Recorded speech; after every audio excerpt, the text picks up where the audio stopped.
روشنی مریضوں کو ایک طرح سے اس تاریکی سے باہر نکالنے میں مدد دیتی ہے جس میں درد کی شدت انہیں پہنچا دیتی ہے. اسی لیے روشنی، باہر وقت گزارنا اور دن کے اجالے میں جانا بہرحال ایک حل ہے. مسلسل سائے میں رہنے اور اپنے آپ کو چھپائے رکھنے سے یہ مسئلہ حل نہیں ہوگا.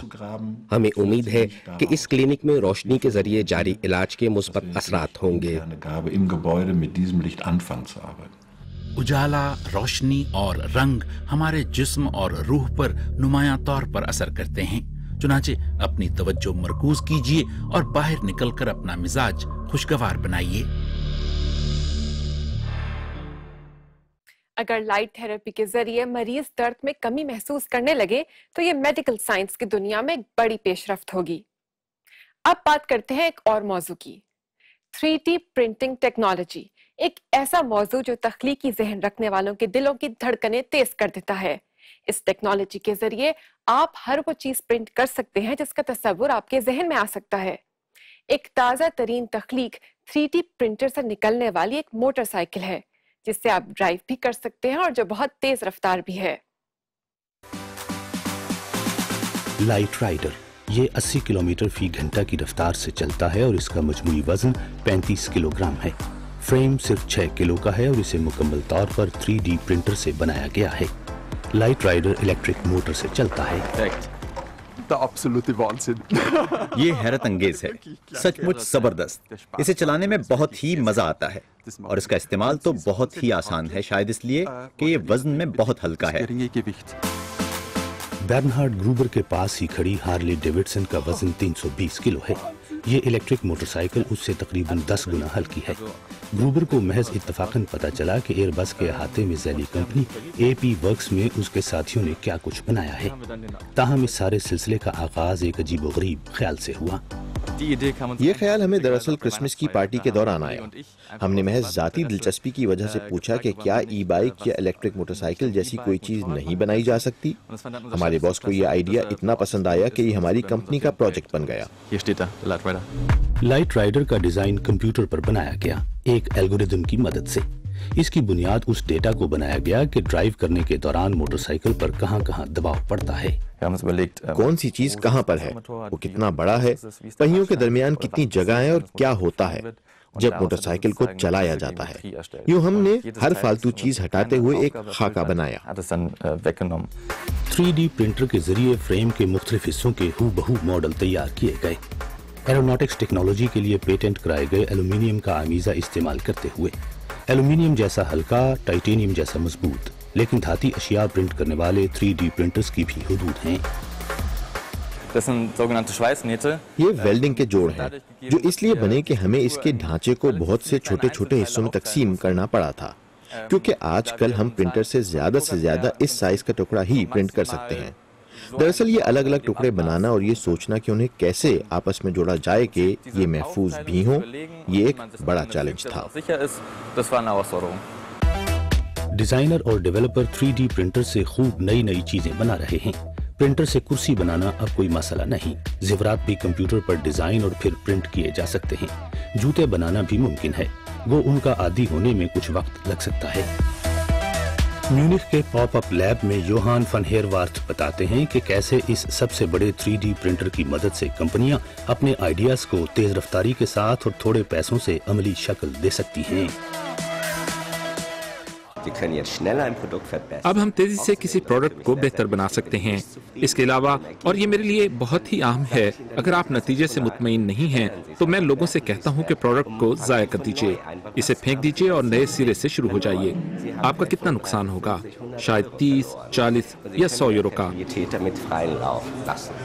نیلز گرافن کو لائٹ رائڈر کے انتہائی ہلکے ڈھانچے کی پرنٹنگ سے حاصل شدہ معلومات سے ہوا بازی کی ٹیکنالوجی میں بھی پیش رفت کی توقع ہے.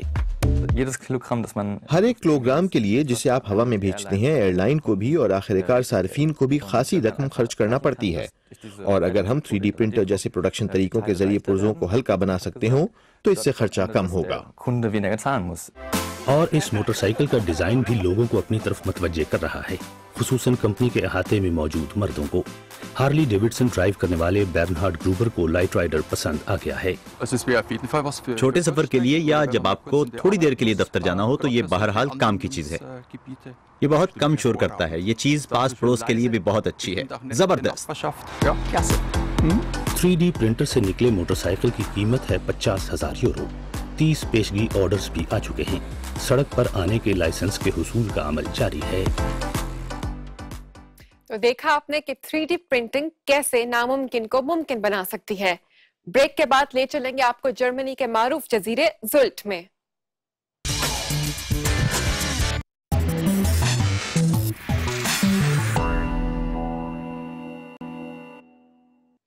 ساحل کی حفاظت کا کسی بھی طرح کا بندوبست کیے بغیر چلنے والے ریت کے ٹیلے شمالی جرمنی کے معروف جزیرے زلٹ کی حفاظت کر رہے ہیں۔ یہاں کے لوگوں نے ان ٹیلوں کو پکا کرنا شروع کیا تاکہ اڑتی ہوئی ریت ان کے گھروں تک نہ پہنچ سکے۔ اب یہاں ساحل پر کنکریٹ کے مضبوط ڈھانچے دکھائی دیتے ہیں، لیکن جزیرے کو ان ریت کے ٹیلوں کے قائم ہونے سے ایک نقصان بھی ہوا ہے۔ وہ کیا ہے، دیکھیے اس رپورٹ میں۔ ریت، سمندر کے کنارے ریتیلے ساحل سمندروں کی وسعت کا پتہ دیتے ہیں۔ شمالی جرمنی کے معروف جزیرے سلٹ پر ریت کا مطلب ہے اڑتی ریت۔ سمندر سے آنے والی ہوا میں اڑ کر ریت تھوڑی تھوڑی دور جمع ہوتی ہے اور اس میں پودے اپنی جڑیں بناتے ہیں اور ریت کا یہ ڈھیر دھیرے دھیرے ٹیلوں میں بدل جاتا ہے۔ پھر جب تیز ہوا چلتی ہے تو یہ ٹیلے چلنے لگتے ہیں۔ یہ چلنے والی ریت کے ٹیلے ہزاروں برس سے اس جزیرے کی حفاظت کر رہے ہیں۔ یہ کہنا ہے سلٹ پر رہنے والے ساحلوں کے تحفظ کے ماہر اور اس جزیرے کے باسی کارسٹن رائزے کا۔ ساحل کی حفاظت کے کسی بھی طرح کے بندوبست کیے بغیر فطرت ہزاروں برس سے جزیرے کی حفاظت کر رہی ہے۔ پھر سلٹ کے لوگوں نے ان ٹیلوں کو پکا کرنا شروع کیا تاکہ ان کے گھر اڑتی ریت سے بچ سکیں۔ اب یہاں ساحل پر کنکریٹ کے مضبوط ڈھانچے دکھائی دیتے ہیں۔ یہاں جزیرے کے جنوب میں لوگوں نے سوچا کہ ہم اس طرح کے کنکریٹ کے وسیع ڈھانچے سے گھروں کو محفوظ کر سکتے ہیں۔ اس طرح کنکریٹ بچھانے کا در حقیقت اثر یہ ہوا کہ وہ ریت کو روکنے میں کامیاب رہے، لیکن اس کا نقصان یہ ہوا کہ ریت جزیرے کے دوسرے حصوں میں نہ پہنچ پائی اور وہاں اس کی کمی ہو گئی۔ نتیجہ یہ نکلا کہ کنکریٹ کے ان بلاکوں کی موجودگی کے بعد سے جزیرے کی زمین کم ہوتی چلی گئی۔ ساحل کے تحفظ کی بات ہو تو اس کے گرد پھیلے سمندر کا کردار اہم ہوتا ہے۔ ماہرین سمندری علاقے پر گہری نظر رکھتے ہیں اور اس بات کی جانچ کرتے رہتے ہیں کہ پانی ساحلوں پر آنے کے بعد جاتے ہوئے کس طرح کنارے پر ریت اور کیچڑ چھوڑ جاتا ہے۔ سوینیا پپن مائر اور رونے میخائلیس سوت پیماؤں اور دیگر آلات کی مدد سے سمندر کی مٹی کی جانچ پڑتال کرتے ہیں۔ یہ مٹی ان کے سامنے ایک کھلی کتاب کی طرح ہوتی ہے۔ اب یہاں ہو یہ رہا ہے کہ حالات میں شدت آ چکی ہے۔ طوفان کثرت سے آنے لگے ہیں، دیر تک رہتے ہیں اور پہلے سے زیادہ طاقتور ہیں۔ قدرتی طور پر اس کا اثر سمندر کے نچلے حصے پر ہوا ہے۔ تہ متاثر ہوئی ہے، اس سے ساحلی حفاظتی نظام بھی متاثر ہوا ہے۔ جزائر اور ساحلی پانی کے باہمی تعلق کو سمجھنے کے لیے باقاعدگی سے سمندری تہ کی مٹی کے نمونے جمع کیے جاتے ہیں، کیونکہ پیمائش کے آلات سے جمع کی گئی معلومات کبھی کبھی غلط ثابت ہو سکتی ہیں۔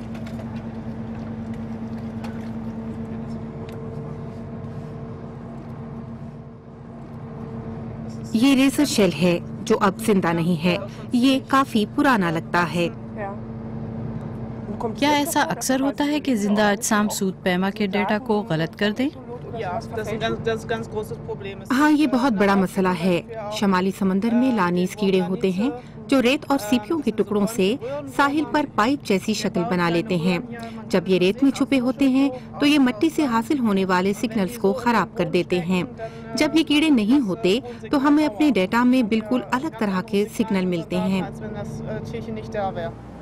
اور جزیرہ اور سمندر ایک دوسرے پر کس طرح انحصار کرتے ہیں؟ ریسرچرز کو معلوم ہے کہ سمندر کے پانی کی سطح بلند ہونے سے کیچڑ والا ساحلی علاقہ بدل جاتا ہے۔ یہاں سلٹ پر ہم نے ایک مصنوعی صورتحال پیدا کی ہے۔ ہم جزیرے پر اڑنے والی ریت کی نقل و حرکت کو روک دیتے ہیں کیونکہ ہم نہیں چاہتے کہ مکانات ریت سے ڈھک جائیں۔ ہمیں لگتا ہے کہ ماحولیاتی تبدیلیوں کی وجہ سے سمندری پانی کی سطح بلند ہو رہی ہے۔ اس کی وجہ سے سمندر سے کیچڑ بھی پہلے جیسا نہیں آتا۔ خدشہ ہے کہ اس کی وجہ سے طویل المدتی طور پر ماحولیاتی نظام کو نقصان پہنچے گا۔ سلٹ بھی کناروں پر دیواریں کھڑی کر کے خود کو مستقل طور پر نہیں بچا پائے گا۔ سمندری پانی کی سطح بلند ہوتی رہی تو یہ دیواریں کافی ثابت نہیں ہوں گی۔ تو کیا پھر سے ساحلوں کی حفاظت کے قدرتی نظام کی طرف واپس جایا جائے؟ کاسٹن رائزے فطرت سے لڑنے کے بدلے سمجھوتا کرنے کی وکالت کرتے ہیں۔ ہم آہستہ آہستہ چلنے والے ریت کے ٹیلوں کے ساتھ کیوں نہیں جی سکتے؟ آج کے زمانے میں گھروں کو ذرا سا کھسکانا یا انہیں ایسا بنانا کہ انہیں کھسکایا جا سکے ناممکن نہیں ہے۔ مجھے معلوم ہے کہ سلٹ کی مہنگی زمین کے ساتھ یہ مشکل ہے، لیکن انسانوں سے سمجھوتا کرنا آسان ہے، بنسبت اس کے کہ شمالی سمندر سے کہا جائے کہ وہ اپنی سطح مزید بلند کرنا بند کر دے۔ لیکن جزیرے کے باشندے کھسکائے جا سکنے والے گھروں کے خیال سے متفق نہیں ہیں۔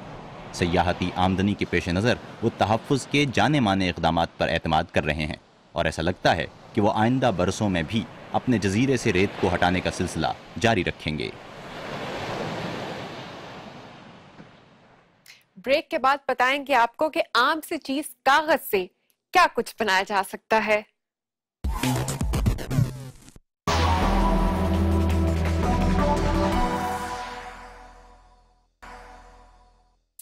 وانڈا بارسلونا کے مصور خود کو فنکار اور ڈیزائنر کہتے ہیں۔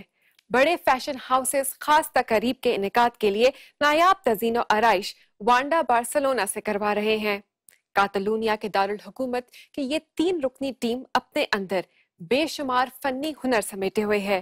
یہ فنکار جدت، جنون اور نت نئی سوچ کے ساتھ کاغذ سے انتہائی جاذب نظر فن پارے تیار کر رہے ہیں۔ کاغذ یا گدے پر بنائے گئے خوبصورت نقش و نگار اور لیس لگے اوریگامی وانڈا بارسلونا آرٹ اسٹوڈیو کی خاصیت ہیں۔